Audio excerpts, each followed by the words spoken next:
அயோக்கியத்தனம் பண்றதுக்கு ஒரு நல்ல பார்ட்னர் நீ போதும். பேச்சுரிமை யூடியூப் சேனல் நண்பர்கள் அனைவருக்கும் வணக்கம்.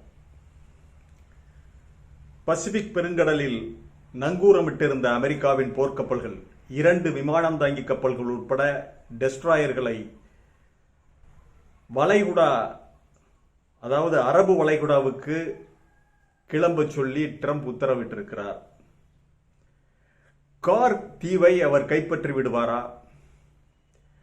ஸ்ட்ரைட் ஆஃப் ஹார்முஸ் நீரிணையை, சுமார் 20 கிலோமீட்டர் அகலமே உள்ள அந்த நீரிணையை, ஈரானுடைய அதீத கட்டுப்பாட்டில் இருக்கின்ற நீரிணையை தாண்டி எப்படி அமெரிக்க போர்க்கப்பல்கள் உள்ளே வருவார்கள்?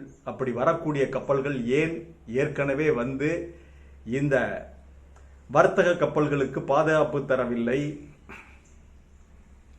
இதையெல்லாம் தாண்டி வந்து சுமார் 300-400 கிலோமீட்டர் தாக்குதல் எல்லையில், ஷூட்டிங் ரேஞ்சில் இருக்கிற ஈரானுடைய கடற்கரை பகுதியிலிருந்து ஷூட்டிங் ரேஞ்சில் இருக்கிற 400 கிலோமீட்டர்களையும் தாண்டி வந்து நார்மண்டி தரையிறக்கம் போல கார்க் தீவில் அமெரிக்க வீரர்கள் கால் பதிப்பார்களா என்ற கேள்விக்கெல்லாம் விடை சொல்கிறது இந்த காணொளி. இப்பொழுது பார்க்கலாம். அதுபோல நெதன்யாகுனுடைய நிலை என்ன? அவர் இறந்து விட்டாரா? ட்ரம்ப் இதனால் மிகவும் அப்செட் ஆகிவிட்டார் என்றே செய்திகள் வருகின்றன. அதன் பிறகு அவர் இறந்து விட்டதாக உறுதியான தகவல்கள் உலாவுகின்றன. இதை அமெரிக்கா எப்படி எடுத்துக்கொள்ளும்? ட்ரம்பினுடைய நிலை என்ன என்பதை பற்றி பார்க்கலாம். முதலில் இந்த அமெரிக்க யுத்த கப்பல்கள் வந்து கொண்டிருக்கின்றன. 5000 பேர் ஒவ்வொரு கப்பல்லையும் இருக்காங்க. 5000 மரீன்ஸ். 5000 பேர் இருந்தாலும் சரி, 50,000 பேர் இருந்தாலும் சரி, வருகின்ற ஏவுகணையை இவங்க 50,000 பேர் ஒன்றும் பண்ண முடியாது. வந்து விழுந்து வெடிக்கின்ற பொழுது வேடிக்கை தான் பார்க்கலாம். ஒரு டார்பிடோ வயிற்றை பிளந்து கொண்டு உள்ளே வந்து வெடிக்கின்ற பொழுது வேடிக்கை தான் பார்க்கலாம். இதுதான் ஒரு மிகப்பெரிய யுத்த கப்பலின் நிலை. ஒரு காட்டெருமையை, அசைந்து வருகின்ற காட்டெருமையை எளிதாக அம்பு கொண்டு வீழ்த்தி விடலாம். ஷூட்டிங் ரேஞ்ச் ஈஸியா செஞ்சிடலாம். ஏன்னா அவற்றினுடைய வேகம் குறைவு, யானையினுடைய வேகம் குறைவு. அதே போல இந்த விமானம் தாங்கி கப்பல்கள், டெஸ்ட்ராயர்களுடைய வேகம் என்பது மணிக்கு அதிகபட்சம் 40 கிலோமீட்டர்கள். அதுவும் இந்த விமானம் தாங்கி கப்பல்கள் 25 நாட் மைல்கள் தான் போகும் ஒரு மணி நேரத்திற்கு. அவ்வளவு மிக மெதுவாக செல்லக்கூடியவை, அவ்வளவு வெயிட், அவ்வளவு பேரையும் கொண்டுகிட்டு போகணும். ஆகவே இலக்கை மிகச் சரியாக கணித்து அடிக்கலாம். இதுதான் இதிலே உள்ள ஒரு மிகப்பெரிய டிராபேக்.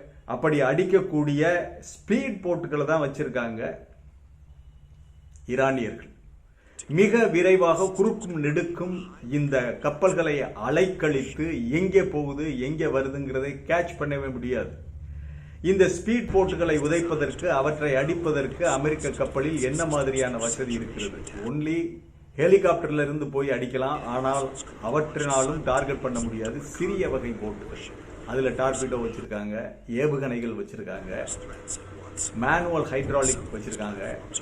மீன்பிடி படகு போலயே தோற்றமளிக்க கூடும். பக்கத்துல வந்த உடனே அதுல இருந்து டார்பிடோஸ் வெளியே வரும். இப்படியெல்லாம் தந்திரங்களை கையாளுகின்ற பயிற்சியையும் பெற்றிருக்கிறார்கள். அந்த மாதிரியான போட்டையும் வச்சிருக்காங்க ஈரானியர்கள். ஆக இவற்றையெல்லாம் தாண்டி இந்த கப்பல்கள் கடற்படை ஓமன் நாட்டை கடந்து அங்கிருந்து வரும்பொழுது ஸ்ட்ரைட் ஆஃப் ஹார்முஸ் வந்துடுது. ஸ்ட்ரைட் ஆஃப் ஹார்முஸ்ல கப்பலை செலுத்துவது மிக மிக மிக கஷ்டமான வேலை. ஒரு வளைவு, ஒரு யூ டர்ன் மாதிரி வளைந்து 4 கர்வ் அடிச்சு போகணும் கப்பல். ஆக வேகம் மிகவும் குறையும். அது ஒரு 15-20 கிலோமீட்டர் கடற்பரப்பு தான் அகலம் உள்ளது. ஈரானிய கடற்கரையில் இருந்து அவங்க ஈஸியா எளிதாக டார்கெட் செய்வார்கள். ஏன் ஆர்டிலரியை வச்சு அடிக்கலாம், டேங்க் வச்சு அடிக்கலாம், எய்ம் பண்ணிவிடலாம். அவ்வளவு குறுகிய நீரினை அது. ஒரு யூட்டர்ன் அடிச்சு திருப்பி இந்த பக்கம் வந்து பஹ்ரைனை கடந்து கார்க் தீவுக்கு செல்ல வேண்டும். சரி, கார்க் தீவில் ஈரானியர்கள் அப்படியே வச்சுக்கிட்டு இருப்பானுங்களா? ஆயில் கார்க் தீவில் என்னன்னா அங்கே ஆயில் எடுக்கல. ஈரான் முழுவதும் இருக்கின்ற எண்ணெய்களை பைப் மூலமாக இங்கே இணைச்சிருக்காங்க இந்த கார்க் தீவில். கார்க் தீவினுடைய விசேஷம், அது வந்து கடல் ஆழம் அதிகம் உள்ள பகுதி. அதனால கடற்கரை வரைக்கும், கரை வரைக்கும் பெரிய பெரிய கப்பல்கள் வந்து நிற்க முடியும். அதனால எண்ணெயை ஏற்றுவது மிக எளிது. அதனால தான் இந்த தீவு மிகப்பெரிய முக்கியத்துவம் வாய்ந்தது. மற்றபடி ஈரான் முழுவதும் இருக்கப்படுகின்ற நேச்சுரல் கேஸ் மற்றும் பெட்ரோல், குரூட் ஆயிலை கொண்டு வந்து அந்த தீவில் வச்சு ஏற்றி அனுப்புறாங்க. இப்படி ஒரு யுத்தம் வந்தால் அவர்கள் அங்கே வர்ற பைப் கனெக்ஷனை பூரா நிறுத்திடுவாங்க. அங்கே கேட் வால் போட்டு மூடிடுவாங்க. எங்கெங்கிருந்து புறப்பட்டு வருதோ ஆயில் அங்கெல்லாம் நிறுத்திடுவாங்க. ஆக எம்டி குழாயை தான் இவங்க பார்க்க முடியும் அமெரிக்கர்கள் போனாலும். அதன் பிறகு அங்கே தரையிறங்கினால் இது ஒரு மான பிரச்சனை ஈரானுக்கு.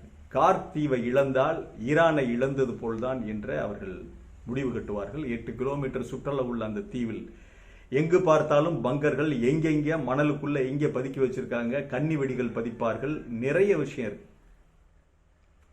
அமெரிக்க சோல்ஜர்களை மலர் தூவி வரவேற்பதற்கு அங்கு யாரும் இல்லை. கார்பெட் விரிச்சு, ரெட் கார்பெட் விரிச்சு வெல்கம் பண்ணி வரவேற்க மாட்டாங்க. தலையை காட்டினா சுடுவான், கால் வச்சா கன்னி வெடி, உள்ள புதைச்சுக்கிட்டு மணலுக்குள்ள புதைத்து கொண்டிருப்பார்கள் தங்களை. அது பாலைவனத்தில் வாழ்றவங்களுக்கு அவங்களுக்கு தெரியும் எவ்வளவு எப்படி சுவாசிப்பது என்று. காசாவில் பண்ணாங்கல்ல, சுரங்க பாதைகள் தோண்டி மணலுக்குள்ள புதைத்து கொண்டு இந்த டேங்குகளை எல்லாம் காலி பண்ணாங்கல்ல. 1/2 கிலோமீட்டர் கூட இஸ்ரேலால அங்கே உள்ள போக முடியல, உள்ள நுழைய முடியல. அந்த அளவிற்கு காசாவை, பாலஸ்தீனத்தை பிடிக்க முடியல. தரைவழி தாக்குதல்ல இஸ்ரேல் ராணுவம் தோல்வி அடைந்து விட்டது. அங்கே மிகப்பெரிய தோல்வி. தரை யுத்தம் வரும்பொழுது இவங்களால பிடிக்க முடியல. சிவிலியன்ஸை கொன்றார்கள், பொதுமக்களை கொன்றார்கள், சரமாரியாக ஷெல்லடி தாக்குதல் நடத்தினார்கள், ராக்கெட் ஏவுனாங்க, ஏவுகணைகளை ஏவி சாதாரண மக்களை, சராசரி மக்களை, ஏழை எளிய மக்களை கொன்றார்கள். அதுல சாமர்த்தியசாலி இஸ்ரேல். ஆனால் தரையில் படையெடுத்து போகும்போதுதான், தரைப்படை போகும்போதுதான் ஆபத்து, மிகப்பெரிய ஆபத்தை எல்லாம் அவர்கள் எதிர்ப்பை காட்டினார்கள். அதே போல கார்க் தீவில் வந்து காலிறங்கி தரையிறங்கி அங்கே உள்ள அட்வான்ஸ் ஆகி போகும் பொழுது எத்தனை அமெரிக்க சோல்ஜர்கள் உயிரை பலி கொடுப்பார்கள், தியாகம் செய்வார்கள். எத்தனை பேர் இந்த தேவையில்லாத போருக்கு அவர்கள் மனமு வந்து சண்டை செய்ய வருவார்கள். இது அமெரிக்காவில் மிகப்பெரிய புயலை கிளப்பி விட்டிருக்கிறது. மக்கள் மத்தியில் பெரிய பேசுபொருள். நமக்கு தேவையில்லாத யுத்தத்தில் நம்ம பிள்ளைங்களை எதுக்கு இறக்கி விடுறாரு ட்ரம்ப் என்கின்ற பேச்சு பலமாக எழ ஆரம்பித்து விட்டது. 4 பேரில் ஒருத்தர் யுத்தத்தை ஆதரிக்கிறார், ட்ரம்புக்கு ஆதரவு கொடுக்கிறார் ஒழிய இந்த யுத்தம் தேவையற்றது என்று அமெரிக்கர்கள் முடிவு கட்டு விட்டார்கள். ஆக அமெரிக்காவிற்கு உள்ள வழி சவுதி அரேபியாவில் இருக்கின்ற தன்னுடைய விமானப்படையை அல்லது ஏவுகணைகளை வைத்து ஏவி கார்க் தீவை ஒட்டுமொத்தமாக இன்ச் பை இன்ச்சா பாம்பு பண்ணுவாங்க. அப்ப ஈரானும் சும்மா இருக்க மாட்டான். இங்கே இருக்கிற அமெரிக்க தளங்களையும் நாசம் செய்வார்கள். இன்னும் அதிகமான ஏவுகணைகளை அடிப்பாங்க. இப்படி சுடுகாடாகிவிட்டு போனாலும் இவங்க இங்கிருந்து ரீச் பண்றதுக்குள்ள, இங்கிருந்து போய் அங்கே ரீச் பண்றதுக்குள்ள ஈரானியர்கள் அந்த கடற்கரையிலிருந்து வந்துருவாங்க ஐலண்டுக்கு. அது போக உள்ளுக்க பங்கர்ஸ் இருக்கு, உள்ளுக்கவெல்லாம் இருப்பாங்க. இவங்க எவ்வளவுதான் மேல அடிச்சாலும் உள்ள பங்கர்ஸ் அதெல்லாம் ரெடி பண்ணி தான் வச்சிருக்காங்க. அவங்க 8000 பேர் இருக்கிறாங்க. அது போக சோல்ஜர்ஸ் நிறைய இருக்கிறாங்க. ஆகவே தாக்குதல் என்று வந்துவிட்டால் அவர்கள் வந்து அங்கே மணல் மூடைகளை அடுக்கி தரைப்படையை எதிர்கொள்ள என்னென்ன செய்யணுமோ ஆர்ட்டிலரி பீசஸ், டேங்குகள் எல்லாத்தையும் பண்ணுவாங்க. அவ்வளவு எளிதாக ஈரானியர்கள் விட்டு கொடுத்து விட மாட்டார்கள். இப்பதான் பார்க்கிறோம்ல எவ்வளவு தூரம் அமெரிக்கர்களை பந்தாடி கொண்டிருக்கிறார்கள் என்று. இது ஒரு புறம் இருந்தாலும் நெத்தன்யாகுனுடைய நிலை, நெத்தன்யாகு இறந்து விட்டாரா அல்லது உயிரோடு இருக்கிறாரா? அந்த ஏஐ அவர் பேசுகிற போன்ற ஒரு காட்சியை காட்சிப்படுத்தினார்கள். 6 விரல், 2 கையிலையும் 6 விரல்.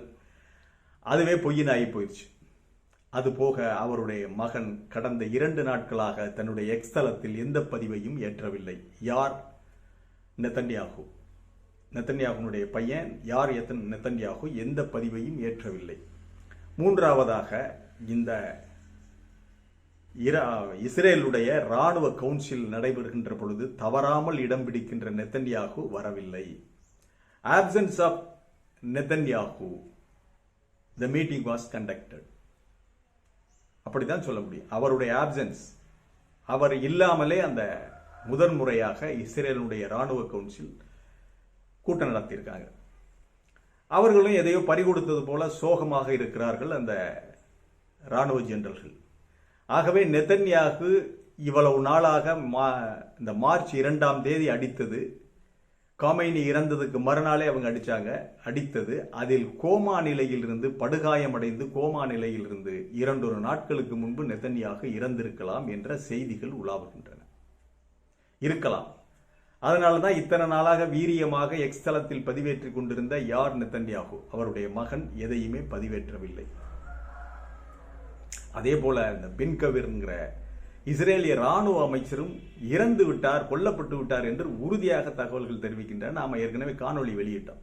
அவர் தான் மோஸ்ட் டேஞ்சரஸ் பர்சனாலிட்டி இந்த இஸ்ரேல்ல. நெதன்யாகுவுக்கு அடுத்த இடத்துல இருந்தவர் அந்த பென் கவிர், அவரும் கொல்லப்பட்டு விட்டார் என்று சொல்கிறார்கள். அதோடு சேர்ந்து சில ஜெனரல்கள், சில அமைச்சர்களும் கொல்லப்பட்டு விட்டதாகத்தான் செய்திகள் இப்பொழுது கசிய ஆரம்பித்திருக்கின்றன. ஒரு விஷயம், ஈரான்ல காமேனி இறந்தவுடன் அவர்களுடைய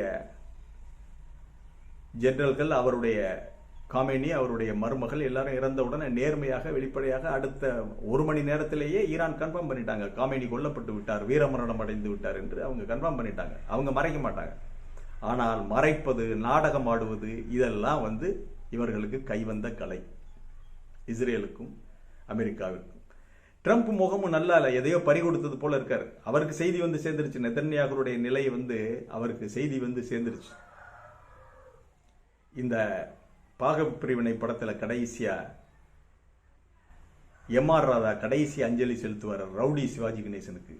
ஐயோ பாண்டியா போயிட்டியா, இனிமே அயோக்கியத்தனம் பண்றதுக்கு நல்ல ஒரு பார்ட்னர் இல்லை அப்படின்னு. அயோக்கியத்தனம் பண்றதுக்கு ஒரு நல்ல பார்ட்னர் நீ. அந்த மாதிரி தான் நாம் அதை சொல்ல முடியும். ஆக இவர்களுடைய நிலையும் இப்படி. அது போக இந்த கார் தீவை பிடிப்பது என்பது ட்ரம்ப் ஒரு சவாலான வேலையை எடுத்திருக்கிறார். அவர் தன்னுடைய இராணுவத்தின் மீது அதீத நம்பிக்கை வைத்திருக்கின்றார். ஆனால் அமெரிக்க இராணுவம் ட்ரம்ப் மேல் மரியாதை இல்லை, ட்ரம்ப் மேல நம்பிக்கை வைக்கல. அவரை ஒரு மிகப்பெரிய ஹீரோவா நினைக்கிறார். துணிச்சல்காரர்கள், உலகிலேயே துணிச்சல் மிக்க இராணுவம் என்பது அமெரிக்கா, அதில் நாம் ஒத்துக்கிட்டு தான் ஆகணும். ஆனால் ஈரானியர்கள் நம்பிக்கையாளர்கள், அவர்களைப் போல ஒரு நம்பிக்கை யாருக்கிட்டையுமே கிடையாது. வெல்வோம், எதிரிகளை வெற்றி கொள்வோம் என்ற நம்பிக்கை எவ்வளவையும் கடந்து அல்லாவிற்கு விசுவாசமாக இருக்கிறோம், அல்லாவே இறுதி நம்பிக்கை என்று அல்லாஹ் மேல் இறந்தால் நான் போறேன், நீ எடுத்து வா, எல்லோருமே அல்லாஹ் கிட்ட போறவங்க தான் அப்படிங்கிற ஒரு நம்பிக்கையில் அவங்க இருக்கிறாங்க. கடைசி ஐஆர்ஜிசி இருக்கிறவரை, இஸ்லாமிய புரட்சி கவுன்சிலில் தனி ஒரு மனிதன் இருக்கிறவரை அமெரிக்காவோட மோதுவாங்க. அவங்க அந்த அளவிற்கு மனோதைரியம் பிடித்தவர்கள், தைரியம் உள்ளவர்கள். அந்த அளவிற்கு அவர்களிடம் இறை நம்பிக்கை, மத நம்பிக்கை, சமய கோட்பாடு, அந்த மண்ணினுடைய தன்மை, அதுதான் இன்றைக்கு ஈரானை இஸ்லாமியர்கள் மத்தியில் ஷியா ஷன்னி என்ற பிரிவுகளை எல்லாம் கடந்து அவர்களை ஒன்றிணைத்திருக்கிறது. இன்றைக்கு இஸ்லாமிய வல்லரசாக, ஒரு இஸ்லாமிய வல்லரசாக நாம் விரும்பினாலும் விரும்பாவிட்டாலும் ஏற்றுக்கொள்ளக்கூடிய நிலையை ஈரான் அடைந்து விட்டது. மற்றபடி ட்ரம்ப் அவர்கள் சொல்லுவது போல ஈரானை தோற்கடித்து விட்டோம், ஈரான் கதை முடிந்தது, அமெரிக்காவுக்கு வெற்றி எல்லாம் அறிவிக்கிற, ஒரு பிடி மண்ணை கூட உன்னால எடுக்க முடியல, ஒரு பிடி மண்ணை கூட ட்ரம்பால எடுக்க முடியல. இது என்ன வெற்றி என்று நமக்கு தெரியாது. ஆனால் வெற்றி அவ்வளவு சீக்கிரமாக அவர்கள் விட்டுக் கொடுக்க மாட்டார்கள். அவரை மற்ற நாடுகளை, நேட்டோ நாடுகளை அழைத்திருக்கிறார், மற்ற எண்ணெய் எடுக்கிற நாடுகளை எல்லாம் கூப்பிட்டுருக்காரு, வாங்க எல்லாரும் சேர்ந்து போய் ஈரானை உதைப்போம். எவன் வருவேன்? சீனாவுக்கு அவன் எண்ணெய் கொடுத்துட்டான், இந்தியாவுக்கு நீ எடுத்துட்டு போங்க என்ன அப்படின்ட்டான், வேற யார் வர முடியும்? ஈரான் வெளிப்படையாகவே சொல்லிவிட்டதா அமெரிக்க தொடர்பாளர்கள், அமெரிக்க நண்பர்களுக்கு இங்கே என்ன எடுத்துட்டு போக முடியாது அப்படின்னு சொல்லி. ஆகவே ஸ்ட்ரைட் ஆஃப் ஹார்முஸை கைப்பற்றுவதற்கு முதல்ல ஸ்ட்ரைட் ஆஃப் ஹார்முஸை கைப்பற்றுங்க ட்ரம்ப், அதன் பிறகு கார்க் ஐலண்டுக்கு, தீவுக்கு நீங்கள் கைப்பற்றலாம். அந்த அளவிற்கு ஈரானியர்கள் விட்டுக் கொடுப்பார்களா என்பதை பார்க்கலாம். மீண்டும் ஒரு காணொளியில் சந்திக்கிறேன். இது வாய்ஸ் ஆஃப் தமிழ் வழங்கும் பேச்சுரிமை சேனலை சப்ஸ்கிரைப் பண்ணுங்க, மறக்காம பெல் பட்டனை எடுத்து கமெண்ட் செய்யுங்கள், ஷேர் செய்யுங்கள், பிடித்திருந்தால் லைக் செய்யுங்கள். நன்றி, வணக்கம்.